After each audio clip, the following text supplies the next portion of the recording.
এই মুহূর্তে খবর আমরা নজর রাখবো কাকসায় তৃণমূলের আন্দোলনের জের কারখানা বন্ধের নোটিশ, যে ছবি দেখতে পাচ্ছেন সাসপেনশন অফ ওয়ার্কের নোটিশ ঝোলানো হয়েছে। আইন শৃঙ্খলার অবনতির জন্য কারখানা বন্ধ বলে নোটিশে উল্লেখ কারখানা কর্তৃপক্ষের। আমাদের সঙ্গে নিউজরুম থেকে রয়েছেন সিনিয়র শুভ্রাংশু চ্যাটার্জি। আমি চলে যাব শুভ্রাংশুর কাছে। শুভ্রাংশু, আমরা দেখেছি এ রাজ্যে রাজ্য সরকারের সদিচ্ছার অভাবে কত কলকারখানা বন্ধ হয়ে গেছে এবং এবার তো শাসক দলের জুলুমবাজির অভিযোগ উঠছে, তার জন্য 700 শ্রমিক কার্যত কর্মহীন। দেখো সমাদৃতা, যে জিনিসটা আমরা এর আগে জানতাম যে বাম আন্দোলনে রাজ্য থেকে শিল্প চলে যাচ্ছে, তখন তৃণমূল বলেছিল আমরা শিল্প আনবো, শিল্প এখানে আসবে। তো কি শিল্প এসছে কি আসেনি সবাই সব জানে।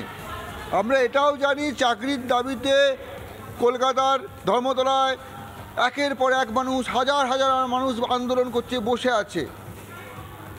এবার যেটা দেখতে পাচ্ছি, এই যে শিল্পাঞ্চল, আমরা বলতাম না দুর্গাপুর শিল্পাঞ্চল, ওখানে আরেকটা শিল্পাঞ্চলের মধ্যে শিল্প তালুক কাঁকসা পানাগড় শিল্প তালুক ছোটো ছোটো হয়েছে। সে কাঁকসার শিল্প তালুকে যে ঘটনা তুমি বলছিলে, এবার তো কারখানায় চাবি পড়ে যাচ্ছে।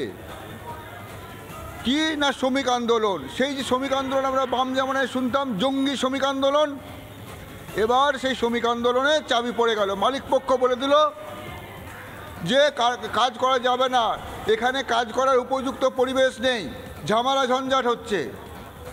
আমাদের ওখানকারই বাসিন্দা শ্রমমন্ত্রী মলয় ঘটক, যার কথাতে বলা হয় গোটা অঞ্চলটা চলে, তার এলাকায় এই রকম শ্রম আন্দোলন এবং এই ঘটনা ঘটছে।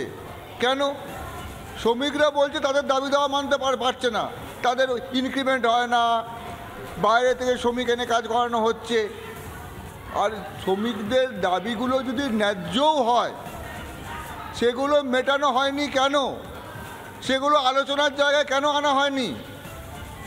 মন্ত্রী ওখানকার, নেতা ওখানকার, এত বড় শিল্পাঞ্চল, যেই শিল্পাঞ্চল এখন ধুধু করছে, একের পর এক কারখানা বন্ধ হয়ে গেছে, চাকরি নেই। শিক্ষিত বাঙালি ছেলেরা ধর্মতলায় বসে আছে, চাকরি নেই। সেখানে বলছে আরেকটা কারখানায় চাবি পড়ে গেল। কেন চাবি পড়ে গেল? শাসক দলের সমর্থনকারী যে শ্রমিকরা আছে, যারা ওখানে লেবার ইউনিয়ন চালায়, যারা ওখানে ইউনিয়ন চালায়, তারা বলছে কারখানাতে কাজ করা হবে না, তারা আন্দোলন করছে। মালিক সুযোগ পেয়েছে, মালিক বলছে কি এবার যে কাজের উপযুক্ত পরিবেশই নেই, কারখানা বন্ধ হয়ে গেল। ওখানকার যারা শ্রমিক, যারা কাজ করেন, তারা কি বলে সেগুলো শোনাও, সেগুলো জানাও মানুষকে। এটা ম্যানেজমেন্ট, যেটা আমাদের 3 বছর পর পর এগ্রিমেন্ট হয়, সেই এগ্রিমেন্ট ওরা করতে চাইছে না। মাস চারেক আগে একটা ডিএলসিতে হয়েছিল, সেটা ইনক্রিমেন্ট দেওয়া হয়েছিল। হ্যাঁ, মানে আমাদের ডিসেম্বরের লাস্ট 3 বছর কমপ্লিট হয়ে যাচ্ছে, তো একটা এগ্রিমেন্ট হয়, সেটা ডিএলসিতে ফয়সলা হয়। সেই এগ্রিমেন্ট ওরা কথা ছিল 3-4 মাস আগে যেটা ইনক্রিমেন্ট দিয়েছিল, এগ্রিমেন্টটা ডিসেম্বরের মধ্যে হওয়ার কথা ছিল, সেটা মানছে না, বলছে দেবো না, করবো না এসব। আর প্রতি মাসে প্রায় 700-800 টন উপর প্রোডাকশন হচ্ছে। দেখো, সেটা অনৈতিক না নৈতিক সেটা আমরা জানি না। আমাদের কাছে যেটা, যে আমাদের যে সমস্ত দাবি দেওয়া, যে আমাদের লোকাল ছেলেরা, আমাদের আইএনটিটিউসি ইউনিয়নে যারা আমাদের উচ্চ নেতৃত্ব তরফ থেকেও এনাদেরকে বহুবার ম্যানেজমেন্ট পক্ষকে বলা হয়েছে যে বিগত 2 বছর ধরে এনারা আমাদের যে সমস্ত দাবি দেওয়া, সেগুলো নিয়ে ওনারা টাল ভাগানা করে যাচ্ছেন।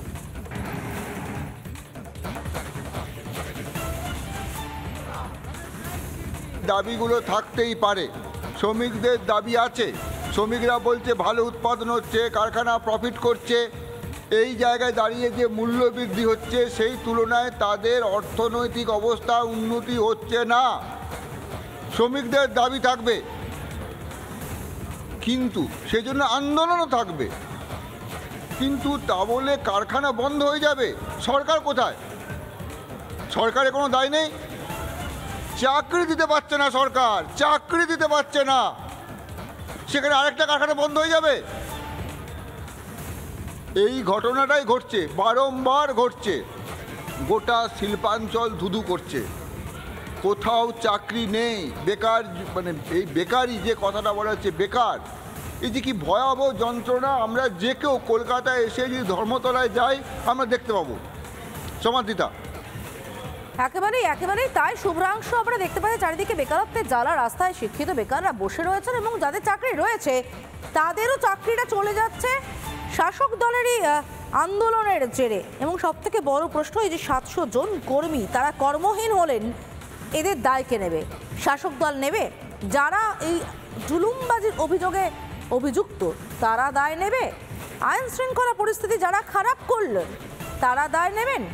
নোটিশ যে পড়ে গেল, কাজ বন্ধের কথা ঘোষণা করা হলো কারখানা কর্তৃপক্ষের পক্ষ থেকে, এর দায় আদতে কে নেবেন? এই 700 পরিবার কোথায় যাবে?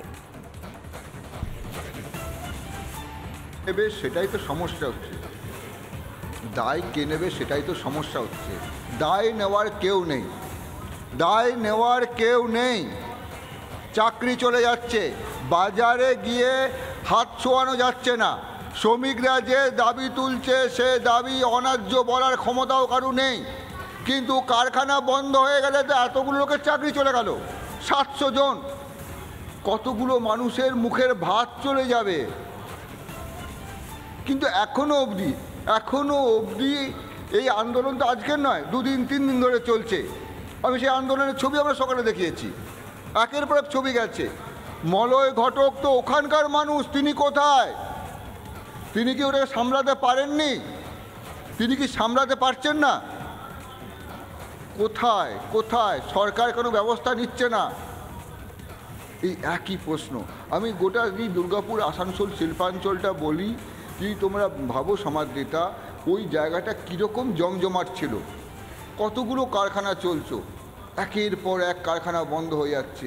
গোটা এলাকাটা, এতগুলো শিল্প তালুকের কথা বললাম না, দুর্গাপুর শিল্পাঞ্চলের পাশে কাকসা শিল্প তালুক, পানাগড় শিল্প তালুক, এই যে কারখানাটা বন্ধ হলো, এটা প্রণব মুখোপাধ্যায় নিজে উদ্বোধন করেছিলেন। প্রণব মুখোপাধ্যায় উদ্বোধন করেছিলেন এই কারখানার 2008 সাল নাগাদ। সেই জায়গাটা বলা হচ্ছে যে কারখানায় কাজ করার পরিবেশ নেই, মালিক পক্ষ এসে বন্ধ করে দিল।